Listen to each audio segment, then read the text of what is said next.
दोस्तों, आज की इस वीडियो के माध्यम से हम जानेंगे कि एसएससी परीक्षा के लिए सर्वोत्तम समय सारणी क्या है। अगर आपने भी एसएससी परीक्षा के लिए फॉर्म फिल किया है और आप भी एसएससी सीजीएल की तैयारी कर रहे हैं और आप एक बेस्ट टाइम टेबल की तलाश में हैं, तो ये वीडियो आपके लिए बहुत ही कारगर सिद्ध होगी। और साथ में जानेंगे कि एसएससी सीजीएल का डिटेल सिलेबस के बारे में, एसएससी सीजीएल का एग्ज़ाम पैटर्न और अंत में जानेंगे कि एसएससी सीजीएल के लिए बेस्ट बुक क्या हैं। तो दिन की शुरुआत करते हैं मॉर्निंग के 4 बजे से।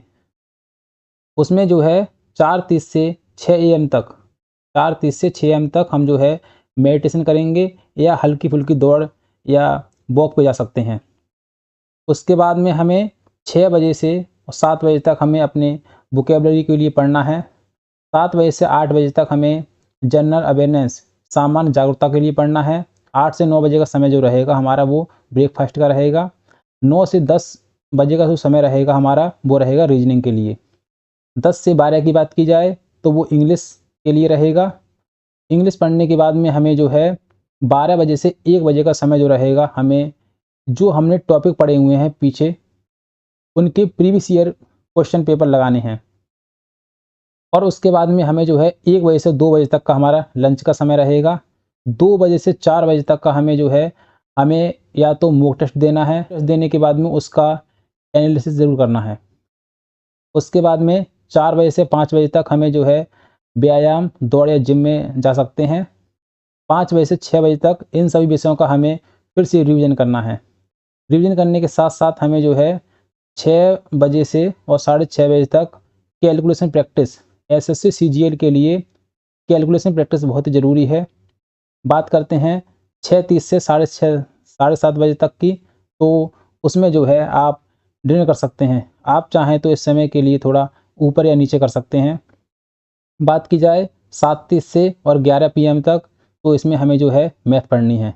कुल समय की तो ये जो है 8 घंटे 30 मिनट का समय टोटल बनता है, जिसमें हमारा एक जो है मॉक टेस्ट भी शामिल है।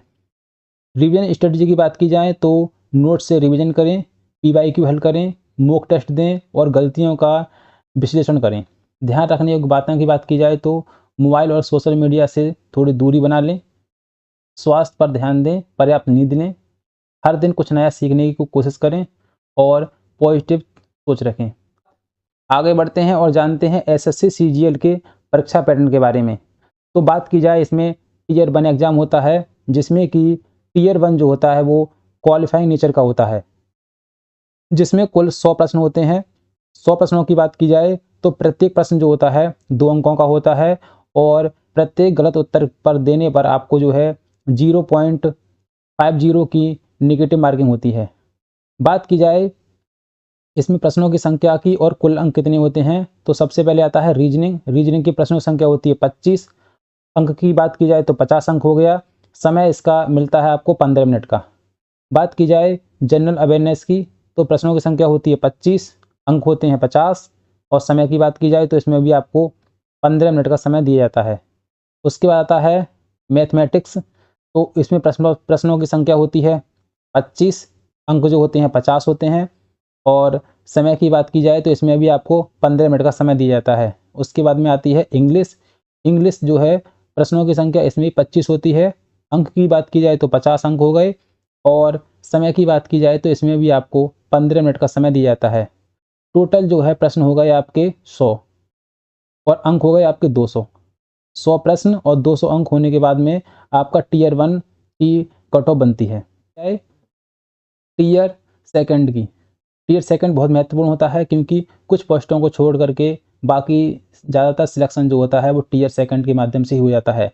टियर 3 सेक्शनों में, तो पहला सेक्शन जो होता है जिसमें ये सेक्शन जो होते हैं एक ही दिन में देने होते हैं।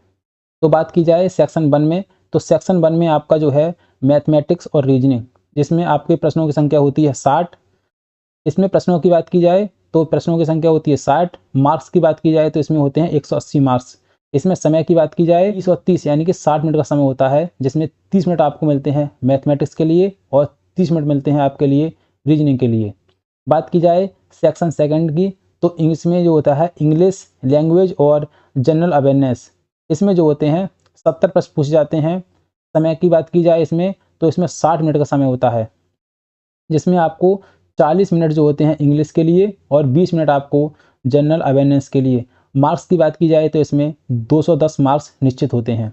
बात की जाए सेक्शन थर्ड की, तो सेक्शन थर्ड को इन्होंने 2 मॉड्यूल में डिसाइड कर रखा है, बना रखा है। जैसे कि एक तो होता है कंप्यूटर नॉलेज टेस्ट, इसमें प्रश्नों की संख्या होती है 20 और इसमें मार्क्स हो गए 20 के 60। इसमें आपको समय मिलता है 15 मिनट का।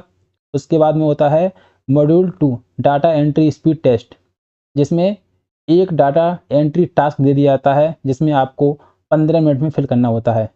नेगेटिव मार्किंग की बात की जाए तो इसमें अगर आपने एक प्रश्न गलत कर दिया तो आपका 1 मार्क्स नेगेटिव में कट जाएगा। इसके साथ जानते हैं एसएससी सीजीएल का डिटेल सिलेबस।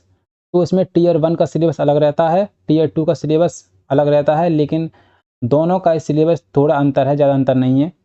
तो टियर 1 की बात की जाए तो इसमें जो है 100 प्रश्न पूछे जाते हैं, 200 अंक के होते हैं, 60 मिनट में आपको पूरा पेपर करना होता है और नेगेटिव मार्किंग 0.50 की रहती है।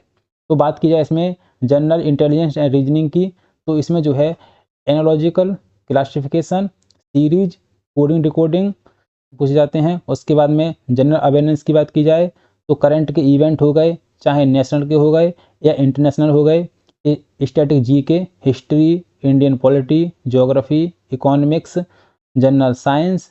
जनरल साइंस का लेवल जो रहता है वो 10th तक का लेवल रहता है। बात की जाए मैथमेटिक्स की तो इसमें नंबर सिस्टम, परसेंटेज हो गया, प्रॉफिट एंड लॉस हो गया, ratio, simple interest, compound interest, algebra, geometry, trigonometry, ये सब जो है महत्वपूर्ण टॉपिक्स हो गए मैथमेटिक्स के। बात की जाए इंग्लिश की तो इंग्लिश में error, fill in the blanks, synonym antonym, spelling correction, idioms, phrase, one word, इस टाइप के जो है इंग्लिश में प्रश्न पूछे जाते हैं। बात की जाए टियर 1 का जो होता है पेपर वो क्वालिफाई नेचर का होता है। मेरिट जो बनती है वो आपकी टियर 2 से बनती है। टियर 2 में भी नेगेटिव मार्किंग होती है। और बात की जाए टियर 2 की एग्ज़ाम की तो इसमें भी सिलेबस की, तो सिलेबस जो है इसमें भी मैथ रीजनिंग के सेम टॉपिक्स रहते हैं, लेकिन जो हो इसमें एडवांस, थोड़ा एडवांस हो जाता है। जैसे एडवांस अलजेब्रा हो गया, ज्योमेट्री हो गया, मेंसुरेशन हो गया, टेक्नोमेट्री हो गया, स्टैटिक्स हो गया, और बाकी सब जो है एडवांस लेवल का पूछा जाता है। सेक्शन 1 में जो होता है मैथ और रीजनिंग होता है। सेक्शन 2 की बात की जाए तो इसमें इंग्लिश एंड जनरल अवेयरनेस होता है। तो इसमें भी एडवांस वोकेबलरी हो गए, ग्रामर के रूल हो गए एडवांस वाले, पैराग्राफ, इस टाइप के जो प्रश्न बनते हैं एडवांस लेवल के, वो एसएससी सीजीएल के टियर 2 में इंग्लिश से पूछे जाते हैं। बात की जाए जनरल अवेयरनेस की तो इसका तो एडवांस लेवल कुछ नहीं होता है, वही होता है सेम। बात की जाए कंप्यूटर नॉलेज की तो कंप्यूटर नॉलेज बेसिक रहता है। बेसिक आपको कंप्यूटर की जानकारी होनी चाहिए, तो आप आराम से 20 में से 20 प्रश्न कर सकते हैं। बात की जाए उसके बाद टाइपिंग टेस्ट होता है। टाइपिंग टेस्ट होने के बाद में आपको आपका डॉक्यूमेंट वेरिफिकेशन होता है। अगर आप डॉक्यूमेंट वेरिफिकेशन होने के बाद में आपको फाइनल जॉइनिंग दे दी जाती है। बात की जाए एसएससी सीजीएल में कुछ पोस्ट ऐसी हैं जिनके लिए पेपर थर्ड भी होता है, जैसे कि स्टैटिक्स के लिए हो गया और फाइनेंस इकोनॉमिक्स के लिए हो गया, तो उसका प्रश्न थोड़ा अलग रहता है। अगर आपने जूनियर स्टैटिक्स ऑफिसर जीएसओ के लिए अप्लाई किया है तो आपको पेपर 2 और पेपर 3 भी देना पड़ेगा। पेपर 3 जो होता है फॉर अकाउंट ऑडिट ऑफिसर के लिए होता है, जिसको बोलते हैं हम WO। इसी के साथ जानते हैं एसएससी सीजीएल की परीक्षा के लिए बेस्ट बुक कौन कौन सी होती हैं। तो गणित की बात की जाए तो इसमें राकेश यादव की 7300 प्लस मैथमेटिक्स की ये किताब बहुत ही महत्वपूर्ण होती है। इसमें आपको ये किताब जो है कॉन्सेप्ट को समझने और शॉर्ट ट्रिक सीखने के लिए बेस्ट मानी जाती है। इस टाइप के किताब जो होती है वो एग्ज़ाम के हिसाब से बहुत ही बेस्ट मानी जाती है। बात की जाए किरण की किताब भी एसएससी के मैथमेटिक्स बहुत ही ज़्यादा महत्वपूर्ण होती है, क्योंकि इसमें भी चैप्टर वाइज प्रश्न दिए गए होते हैं। और अगर आप पिछले सालों के पेपर्स की जमकर प्रैक्टिस करना चाहते हैं तो आप किरण एसएससी मैथमेटिक्स चैप्टर वाइज की किताब जरूर परचेज करें। लेवल है इसमें इंग्लिश लैंग्वेज का। इंग्लिश की बात की जाए तो इसमें नीतू मैम की वॉल्यूम 1 किताब बहुत ही ज़्यादा महत्वपूर्ण होती है। बात की जाए वोकेबलरी के लिए तो वर्ड पावर मेड ईजी की एक किताब बहुत ही महत्वपूर्ण होती है, तो ये किताब आप ले सकते हैं। इसके बाद में है रीजनिंग। रीजनिंग के लिए आप किरण एसएससी रीजनिंग चैप्टर वाइज जो है, जिसमें रीजनिंग में पिछले साल जो प्रश्न पूछे गए हैं और पिछले कई सालों में जो प्रश्न पूछे गए हैं उनका कॉम्बिनेशन चैप्टर वाइज दिया गया होता है, यही सफिशिएंट होता है रीजनिंग के लिए। बात की जाए जनरल अवेयरनेस की, तो इसके लिए आप लूसेंट की बुक ले सकते हैं जिसमें static GK, history, geography, polity science है। बात की जाए इसमें एसएससी सीजीएल में करंट अफेयर बहुत ही महत्वपूर्ण होता है, तो उसके लिए आप 1 साल का करंट अफेयर के लिए आप चाहें तो प्रतियोगिता दर्पण पढ़ सकते हैं। यूट्यूब चैनल जो हैं वो डेली करंट अफेयर की वीडियो बनाते हैं 10 से 15 मिनट की, तो उनको देख करके नोट्स बना करके आप 1 साल का करंट अफेयर आपके लिए बहुत ज़्यादा सफिशिएंट हो सकता है एग्ज़ाम को निकालने के लिए। लगातार मेहनत, सही रणनीति और अच्छी किताबें सफलता ज़रूर दिलाती हैं। साथ आज की वीडियो करते हैं समाप्त। अगर आपको वीडियो पसंद आई है तो वीडियो को लाइक करें, चैनल को सब्सक्राइब करें। धन्यवाद।